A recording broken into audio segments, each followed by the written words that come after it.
Hanska. Good evening. I'm Chris Nachkate. Welcome to APTN National News. Thank you for joining us.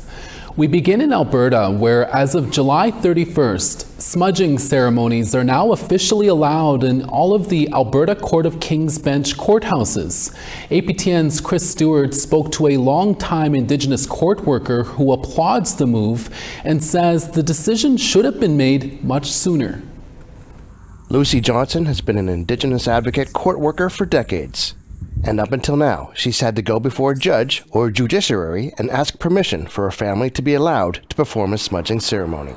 With the recent decision to allow smudging by filling out an online form at least a week in advance, she welcomes the news, but wishes it was done 20 or 30 years ago. About damn time. We need things in that courtroom to ease the flow of tragedy, of crime, and anything that we can do to help the families wholeheartedly, respectfully, and in our Cree culture, that's a blessing to us. Johnson believes the ceremony will help prevent conflict between families inside the courts. When I first heard about it, I called 3 of our families here in Musqueam and I asked them, would you be interested in speaking on what would have happened if you were able to smudge or if you were able to have the feather, because it balances in the courtroom. No two families will be fighting if, the respect of an eagle feather or the sweetgrass and the smudge sitting in the courtroom. Johnson says removing this barrier benefits families with so much they already have on their minds inside a courthouse atmosphere. One less thing for the families to worry about, because sometimes, people don't understand who we are and the importance of smudging, the importance of what they need to do to carry a file through there, whether it's defense or whether it's the offender's family who need that extra support. Chris Stewart, APTN National News, Musqueam, Alberta. The Yukon is known worldwide for its historic Klondike gold rush at the end of the 1800s. And while more than a century has passed since then, some of the territory's minerals legislation is still rooted in the past. Now the Yukon government is taking steps to revamp its mining laws. But as APTN's Sarah Connors tells us, not everyone is on board with the proposed changes. In 1898, the magic of gold brought thousands of men into the Yukon to build their gold rush towns on lonely, rugged wastes. Ever since gold was struck in the late 1800s, mining has been the Yukon's biggest industry. While the territory's minerals legislation has evolved over time, some areas of the law are still reflective of the gold rush era. That includes the free entry system, which allows anyone to stake a claim on public land without needing prior permission from the government or Indigenous groups. The legislation is just so old that it needs to be modernized, especially in the face of our modern treaties and our final agreements. The Yukon government agrees it's time for change and has been working alongside First Nations to revamp its minerals legislation since 2021. The next milestone in the process, a legislative framework, was recently tabled by the government.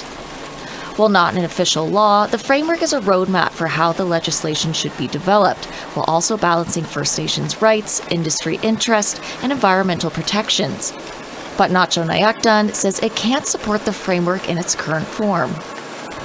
Hope says she couldn't get into specifics because the framework is embargoed, but she did say her nation is calling for a complete overhaul of the Yukon's minerals regime, something she feels the government doesn't want to do in order to serve its own interest and those of industry.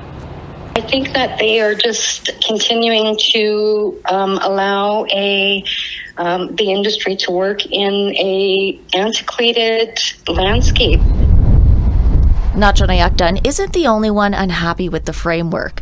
The Yukon Chamber of Mines says it doesn't feel it's been adequately engaged in the drafting of the framework and has concerns surrounding unreasonable consultation schedules for its members. Our members are very busy this time of year. People are trying to learn or earn a year's wages in a 3-month season. While it also couldn't comment on specifics, it did say the framework includes what it feels is sweeping changes that could impact industry. There are certain conventions that industry follows around the world that are important, particularly if we're going to remain competitive. Hundreds died of exposure in the deadly cold of the mountains, but with the fever of gold in their veins, others pressed steadily forward. While some of the territory's mining laws continue to reflect the past, at least for now, Hope feels new and improved minerals legislation can shape the territory's future for the better without compromising First Nations rights. We completely support responsible, sustainable mining that takes into consideration future generations. And that's what we need. The Yukon government said in a statement the framework is representative of different views and perspectives, something it believes will ultimately strengthen new minerals legislation. It said the next steps in the process will include policy development with continued engagement. Sarah Connors, APTN National News, Whitehorse. Following a referendum last Friday, members of the Brokenhead Nation in southern Manitoba have turned down a mining partnership with Seal Silica. The Alberta-based mining company offered the nation a 5% profit share in a proposed silica sand mine in southern Manitoba.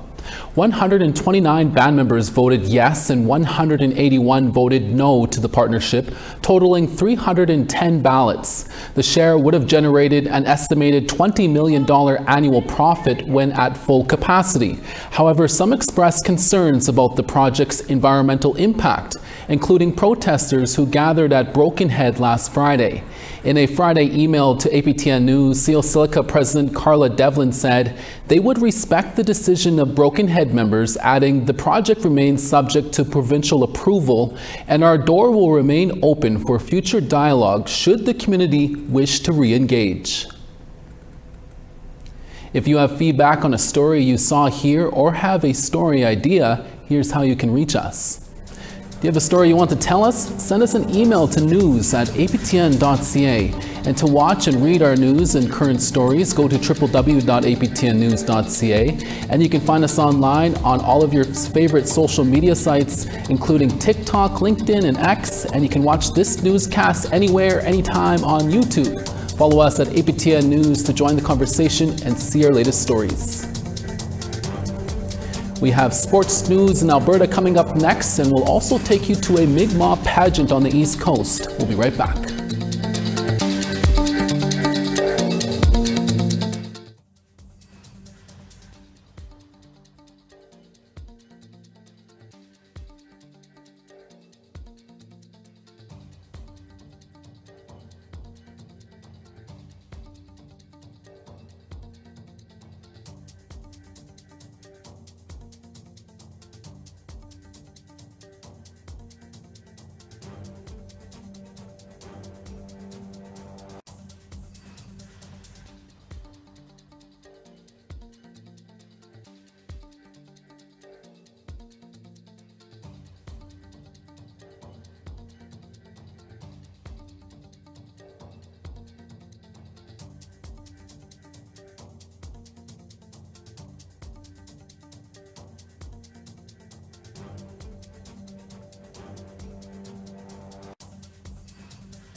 Welcome back. The North American Indigenous Games that were set to be held in Calgary in 2027 have now been stripped by the NAIG Council. In an August 7th press release, the NAIG Council said it had become clear that critical benchmarks could not be met, adding that in order to uphold the integrity of the Games and ensure long-term strength for NAIG, the Council made the difficult decision to retract the Games. There was no mention of an alternative host community for the 2027 Games, but further updates are expected in the coming weeks. The Games were to be held on the traditional lands of the Blackfoot Confederacy, which includes the Siksika, the Kainai, and the Piikani nations. The Alberta Indigenous Games, which has been running from August 7th until August 16th in Edmonton, has more than 7,000 Indigenous athletes gathering in Edmonton, where they compete in 18 different sports. Today's competitions included track and field, beach volleyball, and much more. Indigenous athletes competed in golf at Rundle Park, located just northeast of Edmonton's downtown region. Competitors were also seen practicing their skills at flag football, where there were some great catches made along with some impressive pass breakups. For 14-year-old Beautiful MacArthur, this is her second Alberta Indigenous Games she's competing in. She recently moved from Hawaii to Edmonton last year. I'm one of the smaller players and no one expects me to be good, but as today everyone's been like, wow, you're doing so great, you're so good at this. So yeah, it's really fun. I love football and I feel like I'm pretty much a natural, so it's in my genes. And a 9-year-old golfer from the Birdtail Sioux Dakota Nation in southwestern Manitoba recently scored a spot in the top 10 at the Champion of Champions tournament in Northern Ireland. APTN Sarah Bettens spoke with golf prodigy Connor Hanska and his dad, Doug, about competing with the world's best junior golfers. At 2 years old, not long after he learned to walk, Connor Hanska learned to swing a golf club. I myself used to play competitive golf within Golf Manitoba, so just me practicing and getting out there and playing, he just kind of tagged along, and he kind of grew up on the golf course, really. The best part is that it's just fun playing holes after hole. His dad and his biggest supporter, Doug Hanska, soon realized he was raising a golf prodigy. Like, I didn't even realize how good he was until the guys kind of like, wow, you might have the next Tiger Woods on your hands there. And even as a 6-year-old, he qualified for the Canadian Golf Nationals. And so that's when we kind of realized, well, hey, like, he's pretty special on the greens. The 9-year-old athlete from Birdtail Sioux Dakota Nation recently returned from Northern Ireland, where he made the top 10 in his age category at the Champion of Champions tournament.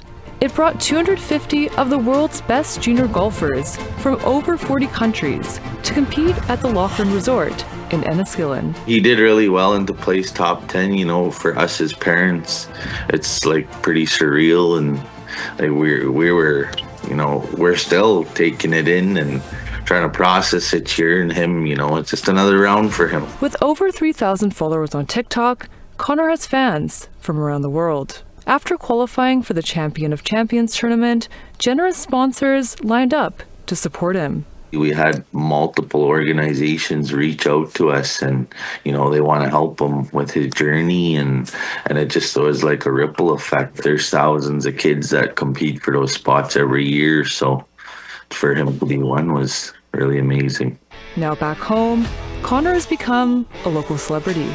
My mom picked us up from the airport and was bringing us home, and she stopped at the local ice cream shop there, and even there, like, people recognized him right on the spot. They're like, hey, weren't you supposed to be in Ireland? And started asking him about his trip. He shares his practice routine with APTN. Almost every single day, but like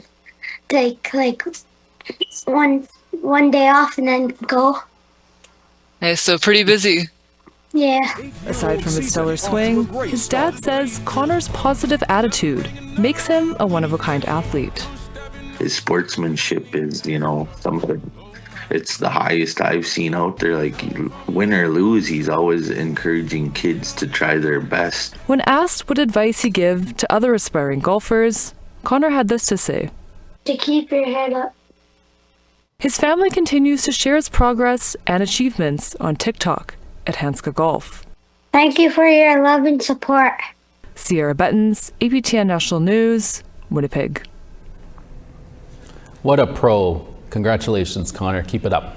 A pageant focusing on Migma youth, culture and traditions was held last Thursday evening, and for the first time, a young man was also one of the contestants. APTN's Angel Moore brings us this story from the Wegobegik Migma Nation.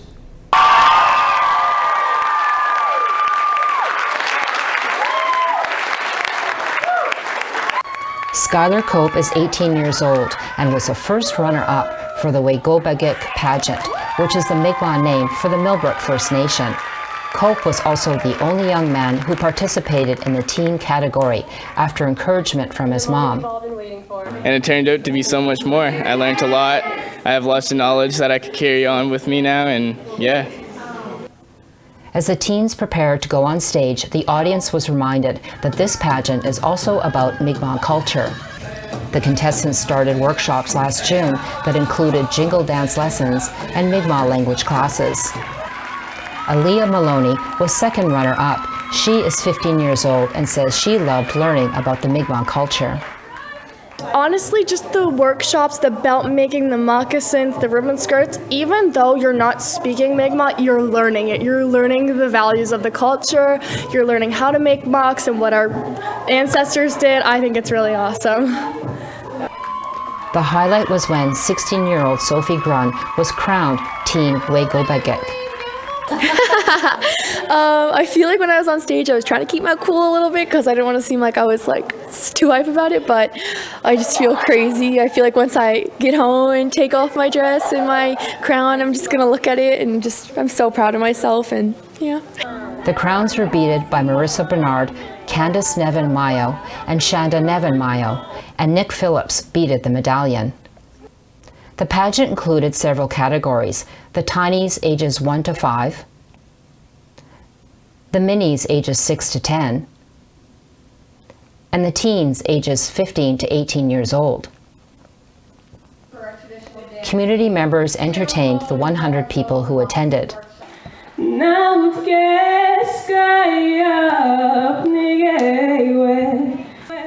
Lillian Glasgow from the Sabaganagani First Nation sang Amazing Grace in Migma. Cuteness filled the room when the minis hit the stage. Ainsley Cope sang the Strong Woman song. She was happy to be a contestant.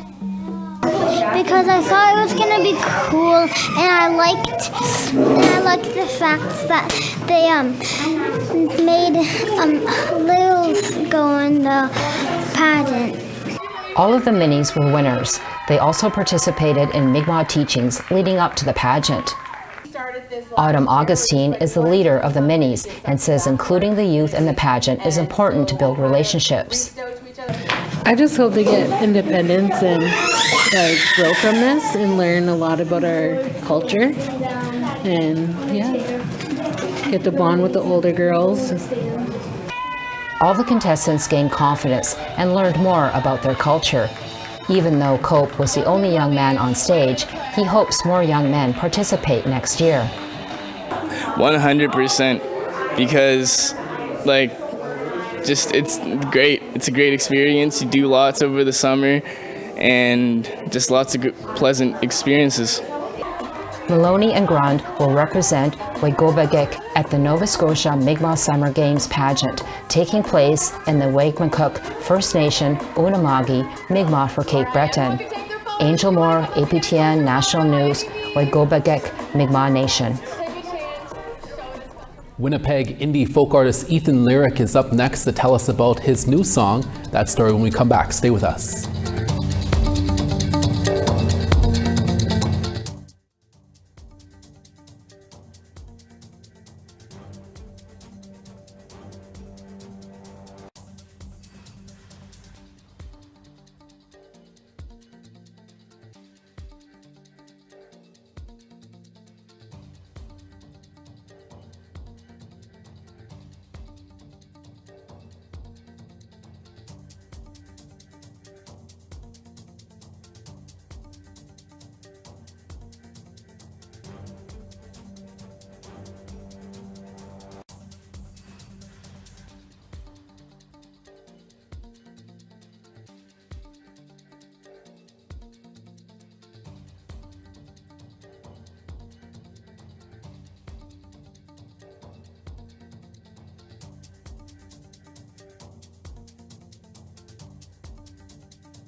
Tanse, welcome back. Time now for our photo of the day.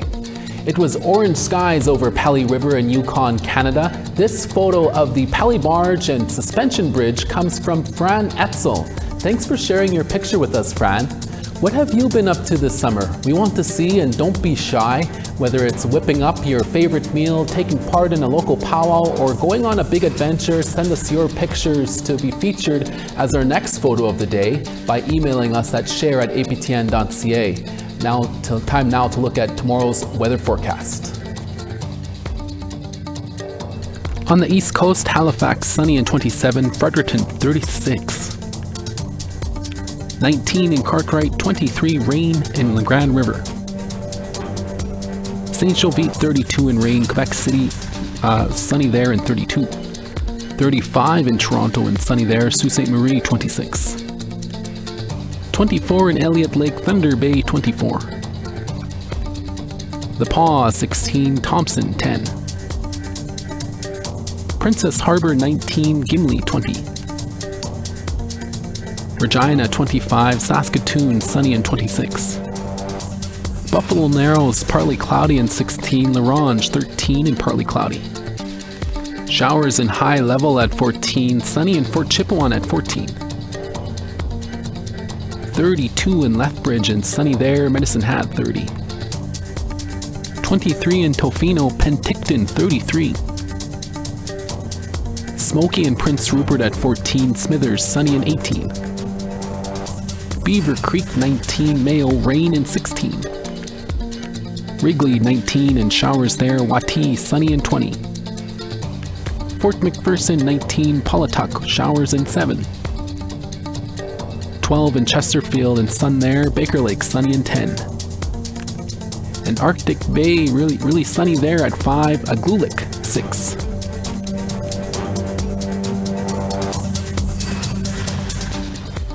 Winnipeg indie folk artist Ethan Lyric began making music as a teenager and now works to inspire more youth with his music journey. Last Friday, he released his new song, Jingle Dress, across all music platforms. Have a listen. Go sleep, staring at the ceiling, heart of gold, playing guys, moving.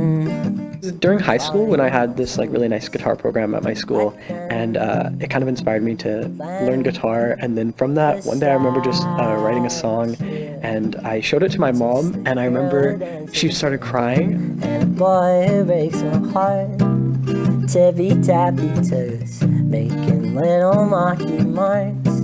Getting here and releasing music, it's very much a joy that this is my job.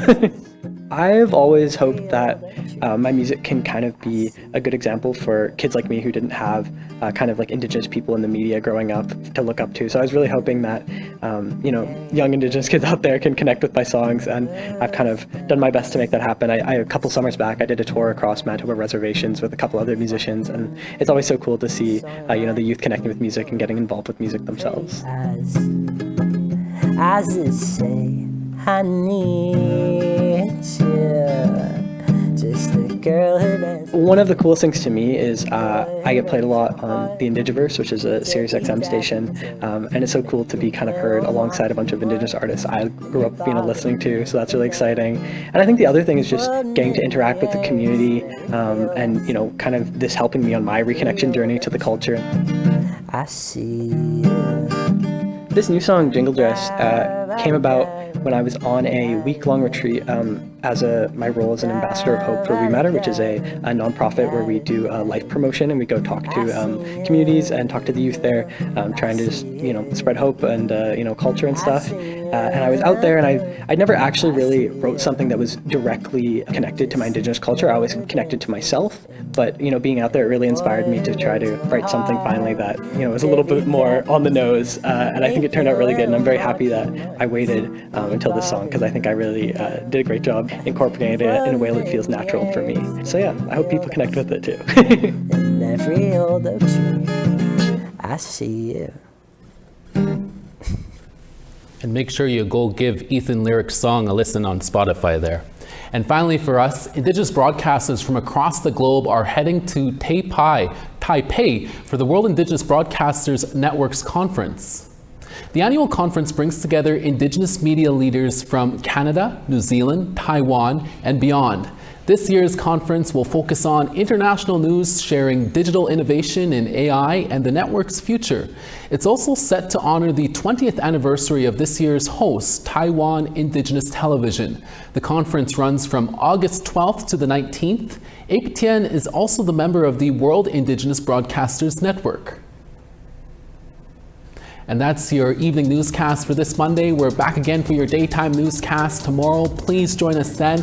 From all of our staff from across the country, hi miigwech masicho, thank you for watching, and we'll see you again tomorrow. Ekse.